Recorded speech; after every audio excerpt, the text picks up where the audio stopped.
that time of year again, folks. And we begin with the legendary Dark Silkie Irish whiskey.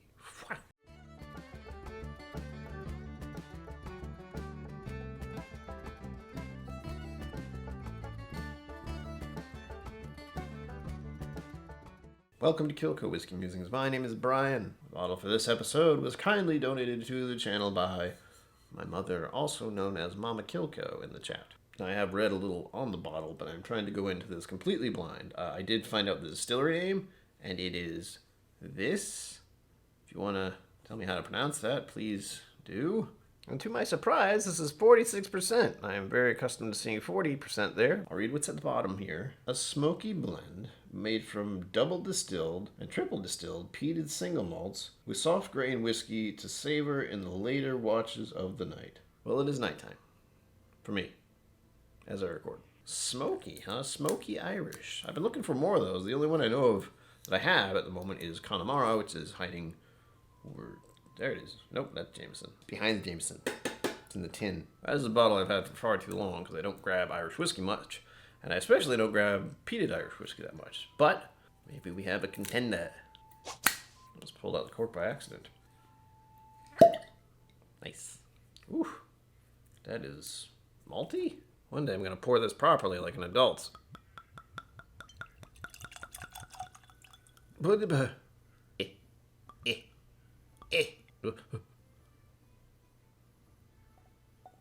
As usual, we begin with the color. Look at that. Look at it. This is a golden Irish whiskey right here. It looks delightful. I haven't noticed it yet. We'll be there in a moment. Now, I don't know where Mama KillCo got this one, but she did get it for me a while ago, and I've been holding off on any Irish whiskey because, March, it's just, Honestly, I'm getting a whiff from it over here, so let's just begin our nosing technique. Oh, seaweed and salt. This is a very briny Irish whiskey. I'll admit, when I was looking at the bottle, I glanced at the back, which is always a mistake. And I did see one note, and it stuck in my head, and I can't make it go away, but they said pear. And there's some kind of fruit note, and it could easily be pear. There's a lemon note, and this might just be something that's in my mind. My brother and I were talking earlier today, and we talked about how we like lemon water. That's why you juice some lemon into water. And that is what just came to mind. I just thought of cherry. Maraschino cherries, of course, because those are my favorite. I can see this being made into an Irish old-fashioned with a little bit of that oomph to it. And this would be an introductory whiskey to any kind of peat. I'm enjoying the nose, and it's certainly not like any other Irish I've had in quite a long time. Whoa, there was a malt funk there. I took it away from my nose really quickly. Got a strange, funky note. And I usually attribute that to malts. Enough messing around. It is time to drink. Oh, hello. This is just the first sip. Desperately trying not to think much about it. It's doing things. It's doing things. I was a bit skeptical when it said the legendary. Now I'm a little curious. I was just about to comment on how this is a very nice bottle. And then I realized something. Very similar looking. Very, very similar looking. Like this one's just a little bigger. And I do want to say this is the other bottling that this company does. The other one is just called the Legendary Silkie Irish Whiskey. So this is the dark, which I assume means this was the peated one. The other one is not. This is making me think of Open 14. Wow. That's saying something. I like Open 14. Admittedly, this is a peat that not everyone seems to enjoy. I have a few I don't like. Specifically, I don't much care for Lagavulin 1. A lot of people do like it, but I don't know what it is. I'd have to try it again to tell you exactly what the problem is for me. All right, on to holding this on the palate briefly. Oh, the texture is beautiful. It's peppery. It's sweet. Vanilla. I am thinking of fruits, but for whatever reason, I'm not able to lock on to what it is. It's making me think of raspberries. And it's a little dry. I'm on the finish now. It's got a little dry suddenly. Not really suddenly. It has a nice progression. I've done this movement before. But it has a beginning, a middle, and an end, which I enjoy thoroughly. I'll just... Yeah. I got a maraschino cherry for just a second. Very brief. It's a little peppery. The vanilla is wonderful. The mouthfeel on this is fabulous. I can only wonder what the price of this thing is, considering how much I'm enjoying it so far. at a glance. Thank you, Google. This is around 40-something dollars American. I looked it up as pounds, and it came out as 33, which is around $44 at the time of this film. I'm getting other memories here. I have something called Black Bottle, kind of like this. That's very pleasant. It's making me think of something I ate earlier today.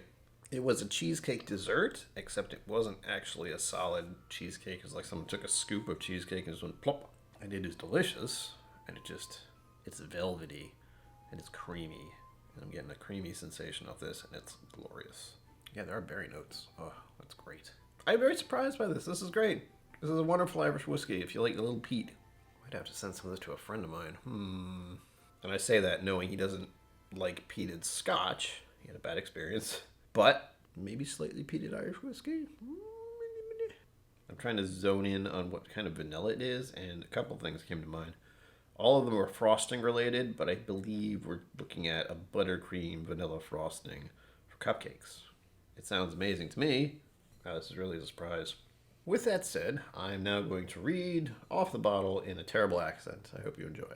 The Silkies of the Donegal coast are mythical shapeshifters who shed their sealskin's coats to become irresistibly enchanting sea maidens with long dark hair, deep soulful eyes, and beautiful voices. The dark silky Irish whiskey is inspired by these legends and is made to be savoured by the warm glow of turf fire, where stories are told, legends are born. Born? The comforting smoky aromas of the dark silky whiskey balance the sweeter notes of pear, apple, and ginger. None chill filtered for richer character and draw neat on the rocks. I don't really know what kind of accent that was, so apologies in advance. That was cute, but I want to look at their official tasting notes. So we are going to slideblogdistillers.com. Is that how you say that? No idea. It sounded pretty good, though. Tasting notes. The Legendary Dark Silkie has on the nose fresh apple, pipe tobacco, and comforting dry smoke of a peat fire. To taste, the whiskey is super soft with a salted caramel sweetness, dark chocolate and licorice, oak leather, and a dry spicy smoke. The finish is warming with smoky malt, peanut butter, and melts away. Peanut butter. It's more vanilla than caramel to me. Licorice, though. I can see a thread of that in this. Well, this has definitely been a surprising Irish whiskey, considering. I'm trying to decide when I would drink this again. And per my tastes, it feels more of an autumn drink or a winter drink, and it is still technically winter. But we are moving into the springtime, and I don't feel as if this would be a springtime drink. However, since I'm in New England, it's still pretty damn cold. But there are certain times and certain evenings where it's still cold enough to want to have a campfire, but just warm enough to where you could open the window and be comfortable. And I feel they are right. Sipping this by a campfire on a cool evening would be very pleasant. There you have it, folks. Until next time, live long and prosper. Don't forget to be awesome. And I will see you out there. Thank you for joining me on KillCo Whiskey Musings. You can find my social media and Patreon in the links below. Be sure to like, subscribe, and I'll see you next time.